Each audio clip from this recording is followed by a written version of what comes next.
That's fantastic, Michael. Thanks so much for a very eye-opening foray into the sorts of self-monitoring and the kinds of experiments that you're doing in gathering personal information. In the interest of time, to keep us on time, we're just a few minutes behind, I'm going to dive right in, and very delighted to introduce our next speaker, Edmund Seto. Edmund's been thinking about personal monitoring and environmental exposures for a very long time, I happen to know. He's at the University of Washington, and he'll be talking to us about the emerging capabilities in personal and environmental exposure measurements, what's out there, and what can we learn from them. So Edmund, thank you. Welcome. Thank you. It's a pleasure being here, and it's great to follow up on those two earlier presentations. You'll see a lot of similarities in the things that I'm going to be presenting today. So let's figure out how this actually works. Okay, so there seems to be a recurring theme here about sort of understanding an individual's genome as well as exposures through time. And we've heard about sort of the interest in understanding sort of individuals as they're perturbed throughout time. And I like to think of it in terms of life stages because it helps me think about the kinds of exposure tools and methods that might be appropriate, say, for different ages, for different children in the kind of environments that they live and operate in versus people who move into adolescence and adulthood and older age life groups. And so as Michael explained, exposures aren't something that can be looked at in themselves, but rather it's a combination of things, everything from the genes that are established at birth to how the gene environment interact with each other over time to create ill health. And so when I think about the role of exposure, I think about this work. This was developed a few years ago. It's a relatively new paradigm for thinking about exposure. There's a lot of boxes and arrows on this. And so I've tried to deconstruct it a little bit in ways that sort of make sense to my feeble mind. And I go to this, which is akin to sort of how I learned exposure science. It's a more conventional core look at how sources and hazards in our environment are emitted. We become exposed to concentrations or levels in the environments in which we interact. Our behaviors and our time activity patterns, where we are, where we live, where we work, all these things sort of affect what ultimately we're exposed to. And that exposure ultimately results in our health, for better or worse. So this is something that's core and relatively simple. But then if you look at all the things that have been sort of sprinkled around that core diagram, I like to think of these as, I've labeled these as opportunities in exposure sciences, but they're also challenges. I think what you see here are a variety of new methodologies, approaches for assessing exposure. There's an appreciation for looking at social determinants and upstream factors of exposure, which I think is very, very important.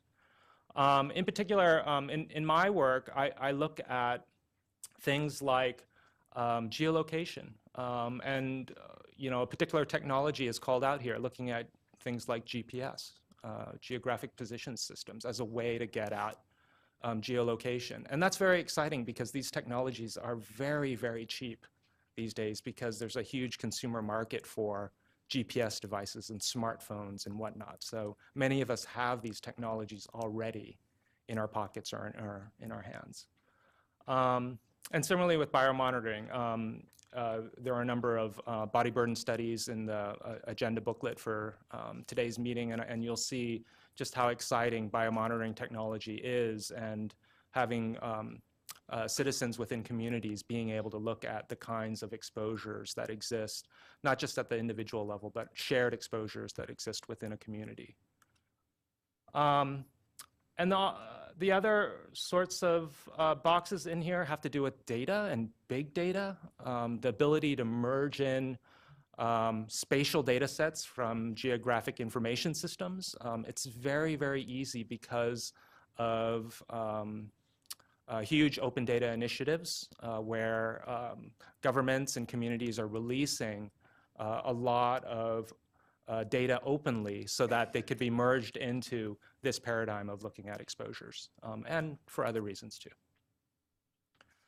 So when I look at that previous diagram and think about all the opportunities and challenges that avail themselves with the new data sources and technologies, I compare this to how I teach my industrial hygiene students in my course. And we teach a very sort of traditional or conventional approach to measuring exposures. And it's largely dominated by the history of doing measurements within industrial hygiene and occupational health. And so it's not uncommon to see these sorts of images of how we have traditionally done exposure with rather big, bulky, heavy, hard to use, complex, expensive instruments to measure exposure. And the reason why we do this is because there's standards in place, and we need to use these types of instruments to make sure that we're measuring according to producing data that can be used to address standards. The issue with these kinds of technologies, though, is we could have a worker like this, where this set of instruments for an entire day, and we might just get a single exposure measurement for them at the end of the day, because we're physically collecting some pollutant on a filter in that plastic cassette. That's a far cry from being able to really provide useful information to that worker about kind of the dynamics of their exposure, the microenvironments in which they're exposed, and how they might be able to avoid those exposures. The other thing is oftentimes the data isn't really forthcoming in real time. So in the case of analyzing that filter, we would have to take it back into the laboratory, run it through an expensive piece of lab equipment. And in many cases, the worker may not actually get the data fed back to them. So they may not actually know what was actually the result of that lab analysis. So there are a number of problems that I think arise from the traditional paradigm. So contrast sort of the individual or personal level exposure to how we think about exposures within our communities. And we also have similar challenges. I do a lot of work with air pollution. And I often hear something that's akin to NIMBY, not in my backyard. It's less to do with sort of industry or pollutants in people's backyards, and it has to do with more monitoring is not in my backyard. So this is a regulatory air quality monitoring station in California. And it's one of these new near roadway monitoring sites. So it's immediately downwind of a major freeway, and it's located in a parking lot. No one lives in that parking lot.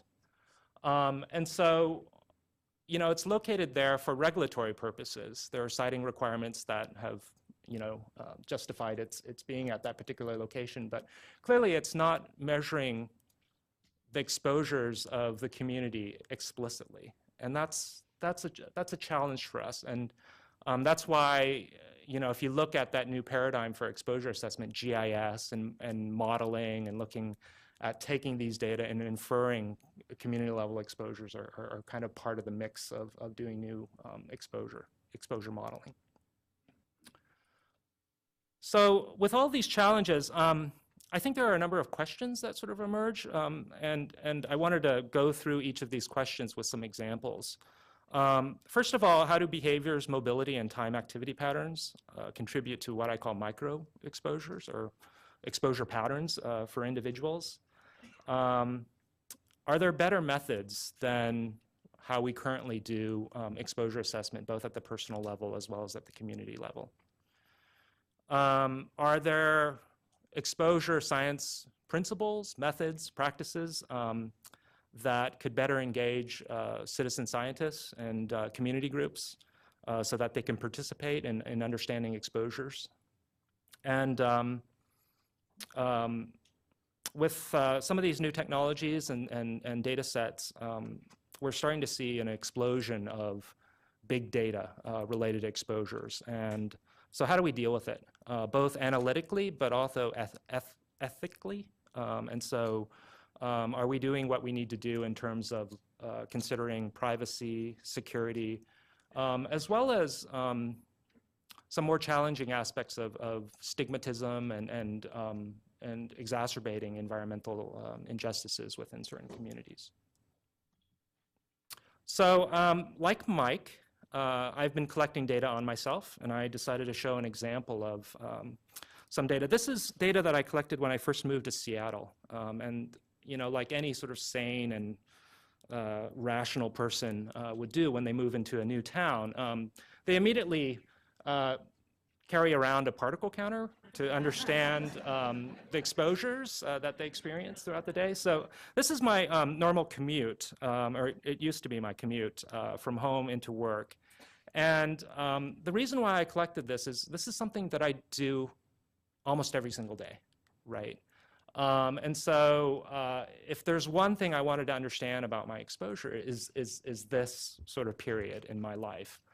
And what you can see with this is, you know, the different sized bubbles represents the different concentrations of fine particle matter that I'm exposed to.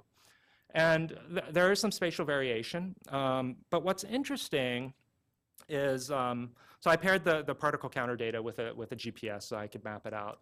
But I also had some other instruments with me, a noise monitor as well as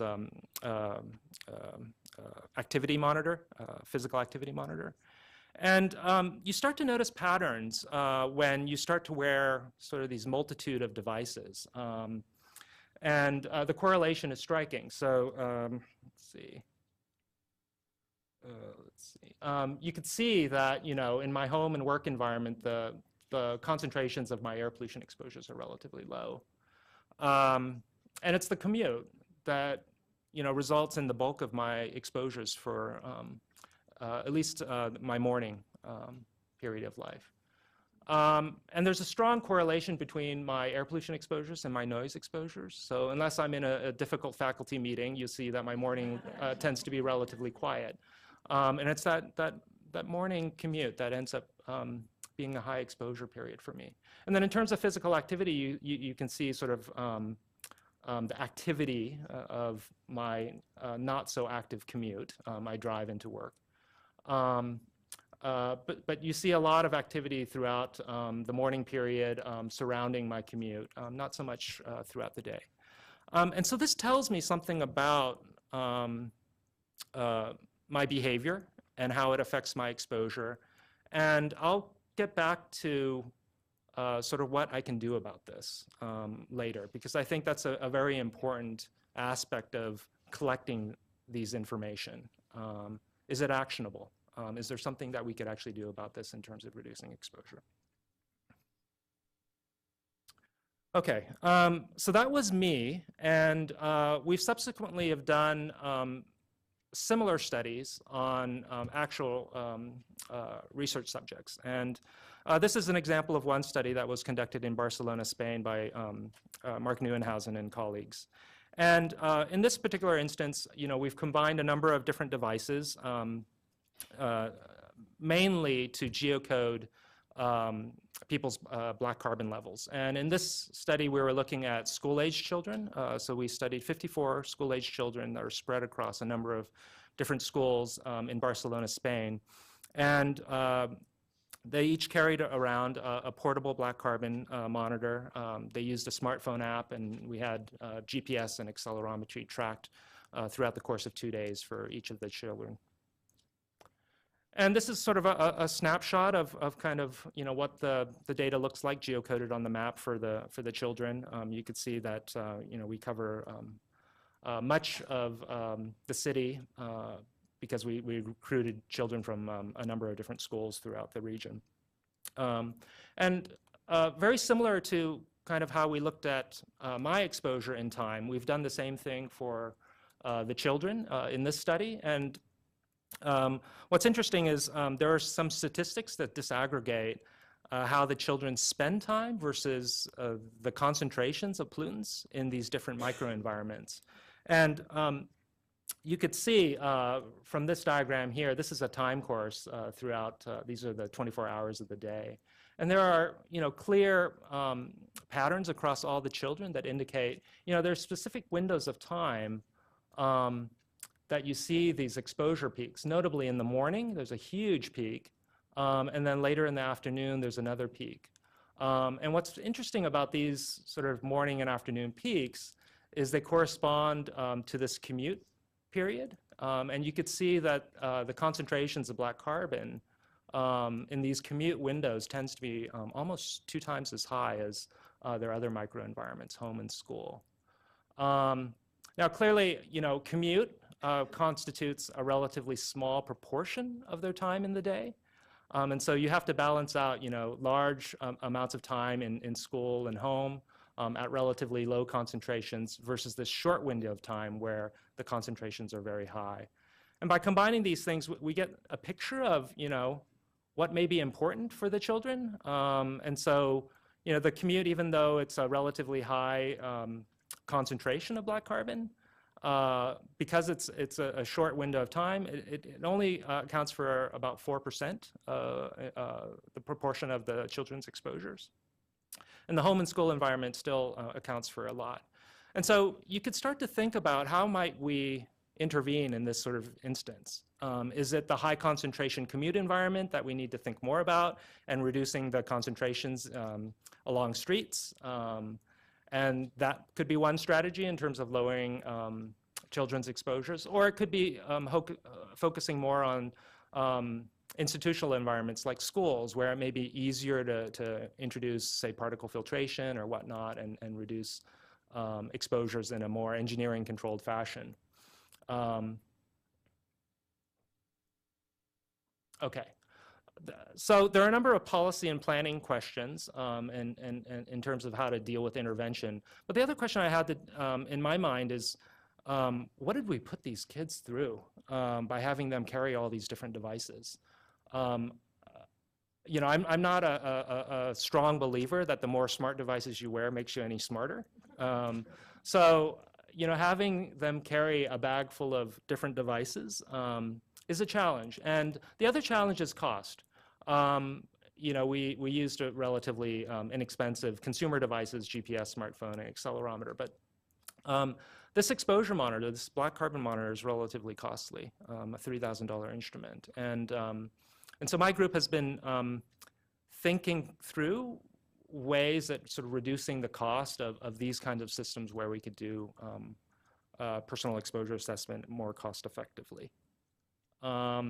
Case in point, this is a system that my group and many other groups have been experimenting with. This is a box that we created a couple years ago that utilizes low-cost sensors. And I think of these things as being really disruptive technologies. The fact that you could buy small microprocessors, things that were originally designed for the wealth of consumer devices and gadgets that are out there, are available to researchers and engineers, hobbyists, citizen science, to build prototypes like this. These boxes measure fine particle matter using a low-cost sensor, and I think the entire box is about a couple $100 to develop. Okay, so I mentioned our boxes measure fine particle matter, and I had a graduate student who several years ago started seeing a lot of interest from community scientists who were using these low-cost PM sensors, and it sparked a lot of research within our group to evaluate just how good these sensors are. Are they good enough to use for exposure assessment, for community monitoring? We've done both field tests as well as laboratory tests. There are now entire centers that are devoted towards testing new technologies like this because they're very quickly coming onto market. So this is a $15 PM sensor that measures particles optically, not unlike relatively expensive research grade particle counters. And I must say, you know, the low price actually matters, and I think it matters even more than the questions about data quality. The fact that we can actually develop more instruments and get them in the hands of more people cost effectively will allow us to do hopefully better science. And so more instruments, I think, means more sites, more times in which we're looking at exposure, as well as looking at more people within our exposure studies. I think the lower cost of instruments also allows us to innovate in how we design our studies. Again, think about the NIMBY, you know, no measurements in my backyard. I think that's rapidly changing with these kinds of technologies. Aside from sort of the science of how many people and the sample size that you're able to look at, as well as how studies are doing, I think there are more fundamental changes other than those things, and it has to do with data ownership and who is collecting data. And so we're moving, I think, from this world where exposure science is done by government agencies and academics, and more towards a world where the private sector is doing it. So commercial companies are putting these things out. You know, the public is engaging with these technologies, and individuals are learning about their exposures with these technologies as well. Okay, let me switch gears and talk a little bit about this engagement. I'm fortunate enough to be involved in one of the NIEHS research to action studies, where the goal is really to explore best practices in terms of understanding how we could look at environmental health issues, work with communities through community engaged research to measure aspects of the environment, and really not just collect the measurements, but come up with ways in which environmental health problems can be addressed. So taking it all the way to action. And this particular project is in Southern California in Imperial County. It's a county that's right along the California and Mexico border. And very high number of asthmatics.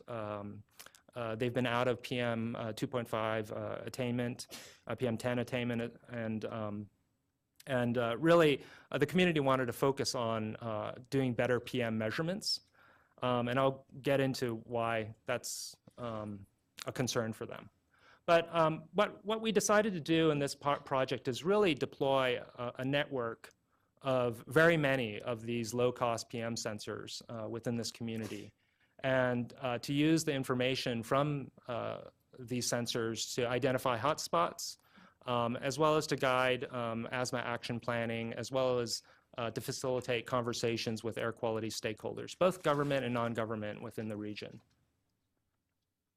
So this is a snapshot of the technologies that we developed.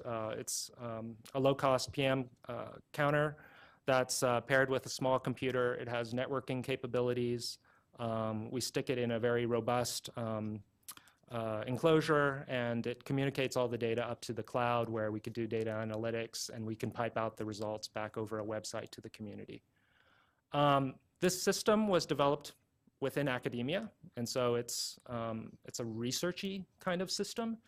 Nevertheless, its design was conducted in a way that we knew that community groups were going to be using this and operating it and maintaining it. And so really, this system, it's been sort of just sent down to Imperial and our community partners.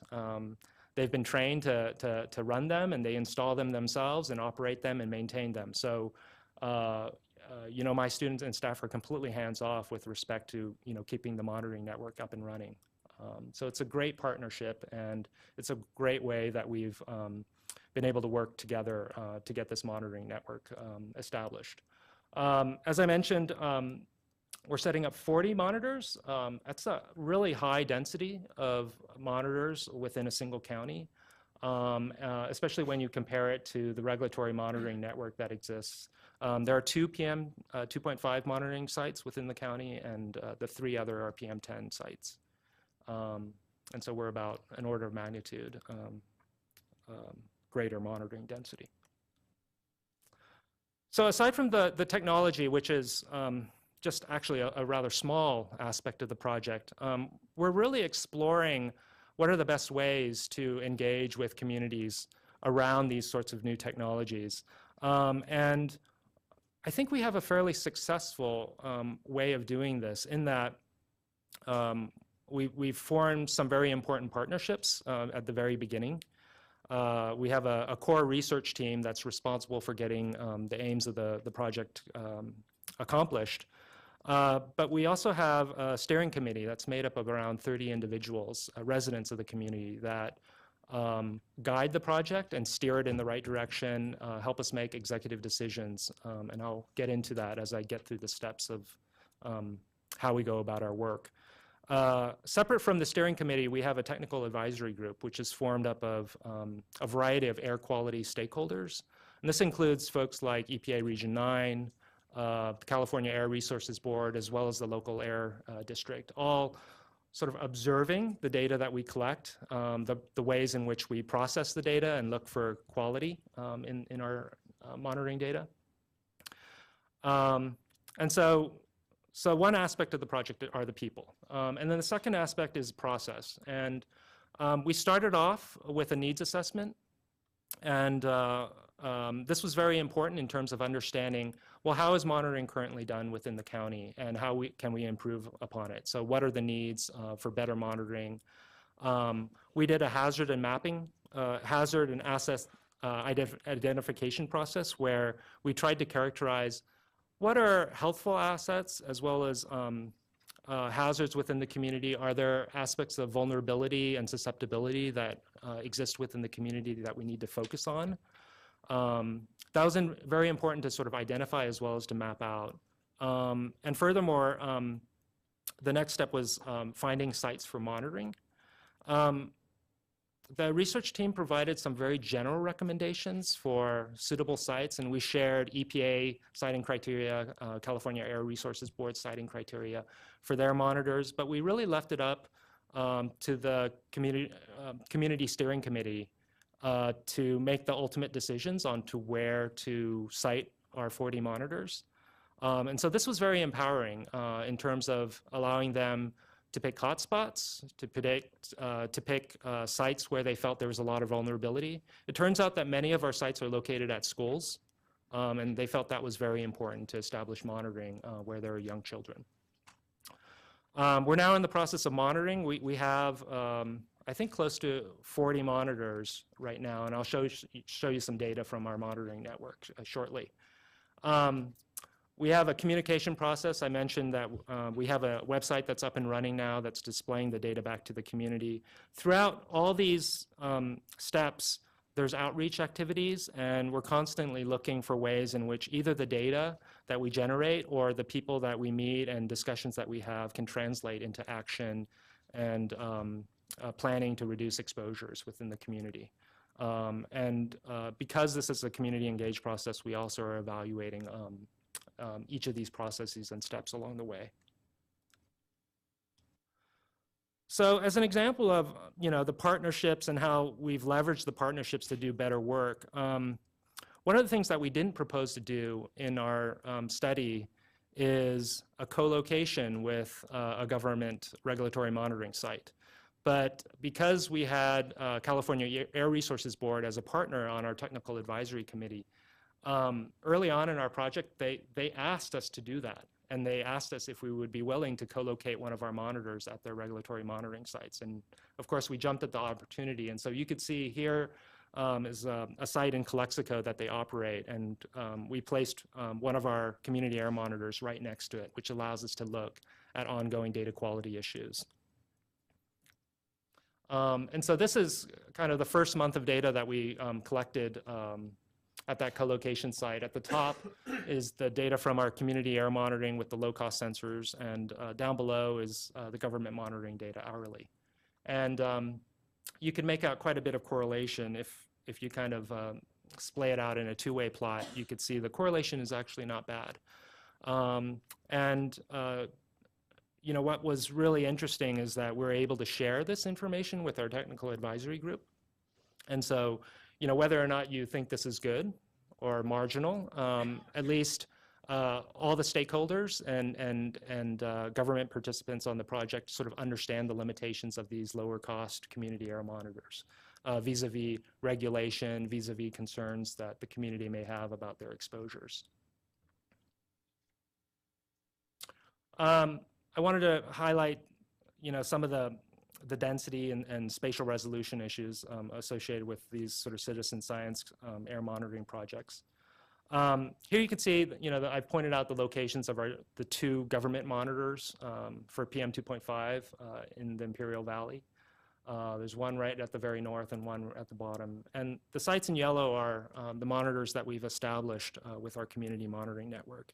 And they're not evenly distributed, but rather they're distributed in the heart of each of the small communities that exist within the valley. And so they're all located at places where the residents felt they were important to put. Many of them are at schools again.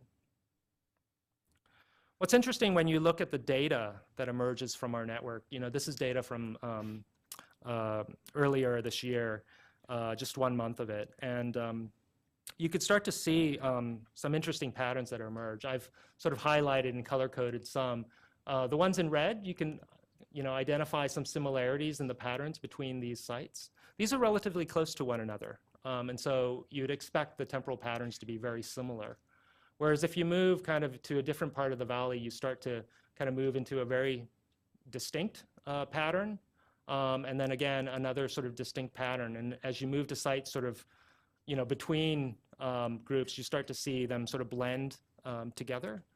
And so it's kind of what you would expect when you improve the density of your monitoring. We're not seeing, purely what the government sees with their two monitors, but you see all the gradations and nuances in between that have been missing. They've been knowledge gaps in the past. We've struggled with data communication. So earlier this summer, we started looking at examples for how other people are displaying data from these citizen science monitoring networks. This is an example that we pulled from Purple Air, which I thought was relatively well done because of the richness of their presentation. You could see that they presented a map with color coding. The color codes represent, they correspond to the EPA's Air Quality Index, the AQI, which has some health-based recommendations, everything from good to unhealthy and very unhealthy and so forth. They also have different time averages and a snapshot of the temporal sequence for a particular site. And so all of this is sort of very rich information, again, at densities that are greater than what the government is able to do. Nevertheless, there are some challenges with these monitoring networks because we're collecting more frequent and finer spatial resolution data. It's a little bit unclear, how best, things like AQI should be implemented, for these networks. For instance, we noticed when we're looking at Purple Air that, in this particular snapshot, there was one site that was red, so unhealthy. And the next time we refreshed the screen, so a few minutes later, it went from red to suddenly green. And EPA, their monitoring data typically doesn't do this because when they implement AQI, they use a nowcast approach where they take into account 24 hours worth of monitoring data to make their AQI assessment. And it seems like, at least in the case of Purple Air, they try and be very real time and provide very up-to-date data, but it can go from red to green in as little as a few minutes. And so it's unclear how the public might react to something like this. And so I think these are some of the growing pains that we're experiencing in terms of science communication and working with displaying data from these networks to communities. Okay. I wanted to talk very quickly about some of the exciting things that are happening in the mobile world, and particularly with smartphones. as Mike alluded to, there are a ton of smart devices that are out there and apps that are helping us track various aspects of health, as well as exposure these days. And I wanted to highlight some rather comprehensive work that has been done recently. This is work that my graduate student, Jenna Hua, did. She's now at Stanford, and she was looking at food environment exposures within China. And China is interesting because in certain places in China, there's very rapid westernization of diets. And so here you could see Chinese Western fast food. It's a drive-through McDonald's in a suburb of China. And we designed a smartphone app to look at food environment exposures as well as diet. And we used a variety of different sensor modalities on the smartphone to accomplish this. For one, we had constant tracking turned on in the background. And so as individuals would carry these phones, we would get GPS traces continually without them doing anything. And similarly, we would have accelerometry data constantly running in the background. There's not a way to sort of automatically get everything from participants through objective sensors. And so we implemented something called ecological momentary assessment. We actually ping the participants on a regular basis throughout the day, and we'll have them complete surveys on their phone. And so you could see that here. It's a little mobile survey. And we ask everything from stress to questions about who they're eating with, so the social environment associated with their eating. And then finally, we ask them for each meal they partake in to video record it and actually use their voice to annotate what they're eating. And this is a way to collect semi-objective data. It's still, we still have humans code these videos in the end to get at the diet. And here's an example of a GPS trace when we were doing our testing for the project. You could see these faint gray dots which illustrate the traces. And we implemented an algorithm where it wasn't the mobility patterns that were interested, but rather the dwells, so where people spend time. And at each of these dwells where people spent an appreciable amount of time, we merged the data in with Google Maps to explore the food environment that exists in these places. And so, much like many of us probably use Google Maps to search for pizza and, Mexican food and other types of restaurants, we're able to use Google's APIs to drill into each of these dwells and look at the diversity of the food environments at each of these locations. And then, as I mentioned, we had local coders look through the videos, code them for the portion sizes of different food groups, as well as to look at macro and micronutrients. And once you start merging all these data together, you have a really complex and comprehensive view of the things that matter in terms of people's diets. So for instance, this is one person's tracking over 4 days. And you could see that, this individual has very regular diet patterns. So, breakfast, lunch, and dinner at very regular times across these 3 track days. And, by merging things on timestamps, you could start to see, patterns. There are specific times of activity that surround meals for this individual. And then in this particular case, there are 3 days which look fairly similar and a very anomalous day for this individual. And it shows when you look at survey data for the person. And so when we looked at the EMA data, these 2 days were reported as relatively low stress days. And then suddenly a day with high activity, they're also reporting high stress, eating in a peculiar way. And so these are the kinds of patterns that we're interested in exploring. And then obviously we have, the food environment context at each of these locations to merge into and analyze. So this is an example of big data, but also creepy data in which we're getting a lot of insight into how people behave and function. Okay. And so it goes back to this question about understanding people's behaviors in very great detail. I collected this information because I knew that there was something that I could do. I could change in my life to avoid certain exposures. And so, I could drive one day, I could take a bus another day, I could walk another day, bike another day, take different routes, all these sorts of different things to try and avoid my exposures. There are a variety of, so having data that's actionable is very important.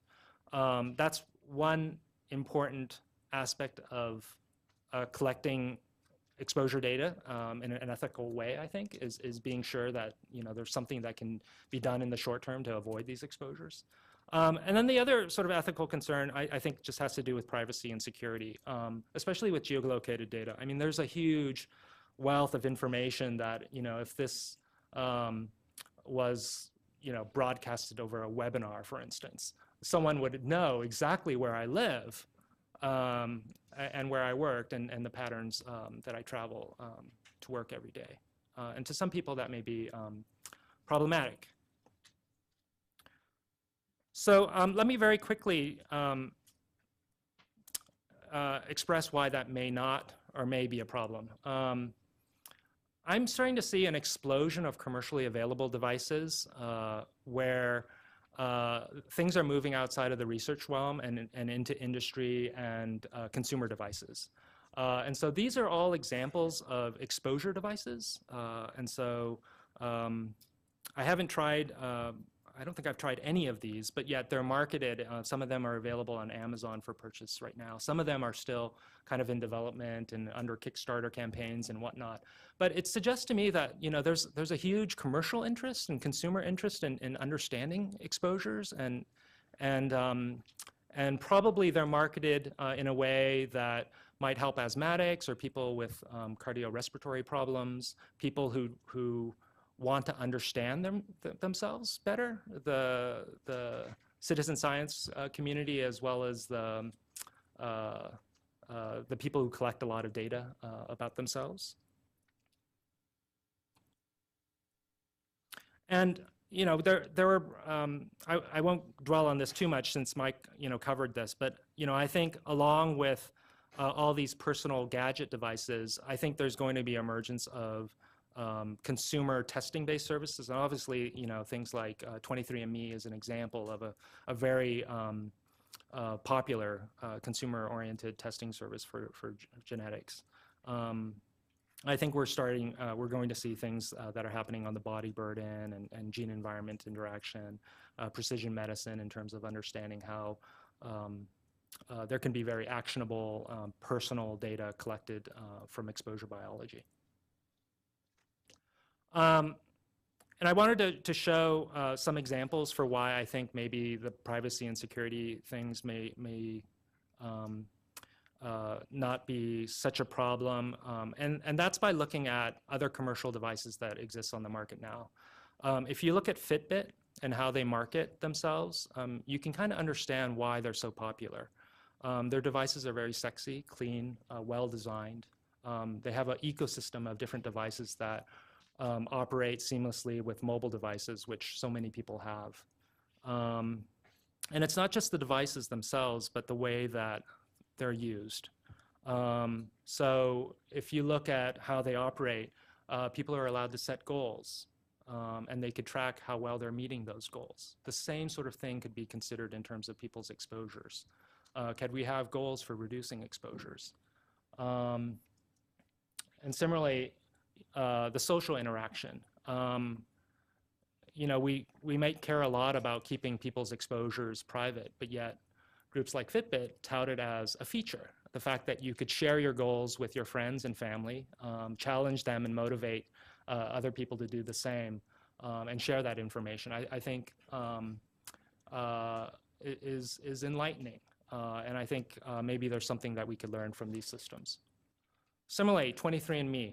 If you look at their website and how they market their product, the DNA can tell a lot about you. Very personal information. This idea that they're collecting information but feeding it back to you in a way that hopefully will be actionable. Very simple to use. If you look at the three things that they tout, one is good science, right? And it's the same thing that we've experienced with the exposure monitoring devices.